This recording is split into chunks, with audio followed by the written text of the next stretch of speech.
सरन्यायाधीशांनी सांगितलेलं आहे की या देशातला जो आंदोलनकारी आहे, तरुण आहे, तरुणी आहेत, ते सगळे झुरळा समान आहे आणि त्यामुळं आम्ही सगळे झुरळं इथं एकत्रित होऊन एकत्रित आलोय आणि मोर्चा काढायचा एक छोटासा प्रयत्न केला तर आम्हाला इथं आणून ठेवलेला आहे आणि म्हणून माझी आपणामार्फत महाराष्ट्रातल्या आणि देशातल्या जनतेला विनंती आहे, महागाईला सर्वांनीच सहन करायची गरज नाही। तुमचे खिशेत 20 आणि 30 हजार रुपयाच्या महिन्याचा पगार असणाऱ्या लोकांना तर माझं आव्हान आहे की आता आपल्या संसार चालवणं अशक्य झालेलं आहे आणि सरकार तर सतत आपल्यावर महागाई थोपवते आहे, त्याचं प्रतिनिधित्व करण्यासाठी राष्ट्रवादी काँग्रेसनं आजचा मोर्चा काढला आणि तुम्हा सर्वांची, महाराष्ट्रातल्या जनतेची साथ या प्रश्नाविषयी आम्हाला मिळावी आणि महाराष्ट्रातल्या सरकारचे डोळे, देशातल्या सरकारचे डोळे उघडावेत अशी आम्ही तुम्हाला सगळ्यांना विनंती करू।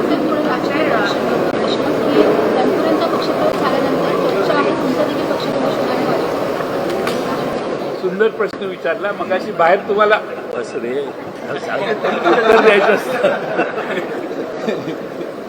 आपल्याला मगाशी मी उत्तर दिलं बाहेर, लोकशाहीलाच दिलं ना, लोकशाही विचारायची राहिली।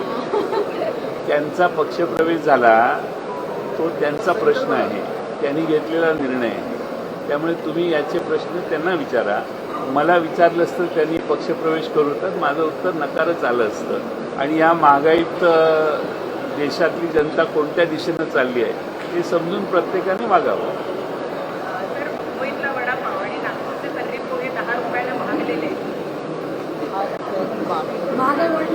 महागाई 10 रुपयाने वडापाव वाढला, मला मुंबईच्या वडापावाची फिकीर नाही, कारण मुंबईतल्या जनतेला ते सोसावंच लागतं, पण नागपूरच्या जनतेला पोहे वाढले हे जरा गंभीर प्रकरण आहे आणि नागपूरचे पोहे वाढले याचा तर किमान आम्हाला निषेध व्यक्त करू द्या।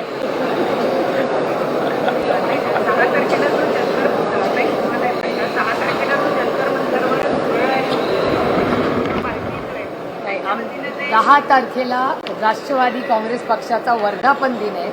तो वर्धापन दिन आम्ही मुंबईत साजरा करणार आहोत, पहिला मुद्दा। आणि त्याच्या आधी 8 तारखेला इंडिया अलायन्सची एक मीटिंग आहे। काल काँग्रेस पक्षाचा आम्हाला फोन आला होता, आदरणीय पवार साहेबांना फोन आला होता की इंडिया अलायन्सनी ठरवलं आहे की 8 तारखेला कॉन्स्टिट्यूशन क्लबला दिल्लीत भेटायचं।